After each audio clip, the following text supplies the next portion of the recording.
Hello বন্ধুরা, কেমন আছো সবাই? অনেক দিন পরে কিন্তু আবার চলে এলাম ব্লগ নিয়ে। তবে আজকেরটা হচ্ছে মিনি ব্লগ। খুব ছোট্ট একটা ব্লগ তোমাদের সাথে শেয়ার করছি। অনেক স্মৃতি আছে এই ব্লগে।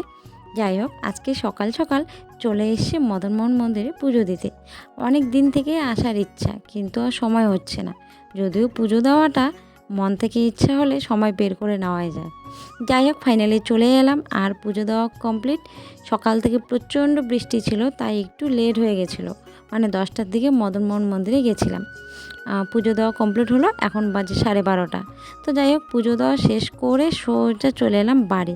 ও হ্যাঁ, আসার সময় রাস্তা থেকে কেক নিয়ে আসছিলাম, যেহেতু আজকে ভাগনার বার্থডে। আর ও কিন্তু 3 বছর পূরণ হলো, 4 বছরে পা দিল। ওর জীবনটা যেন অনেক সুন্দর হয়ে ওঠে, এটাই আশীর্বাদ করি। আর এটাই সবসময় চাইবো, সবসময় যেন ভালো থাকে, সুস্থ থাকে। এটা কিন্তু খুব সুন্দরভাবে সেলিব্রেট করা হলো, যদিও কোনো কিছু সেরকম আয়োজন নেই, একদম সিম্পলের মধ্যে শুধু কেক কেটেই শেষ।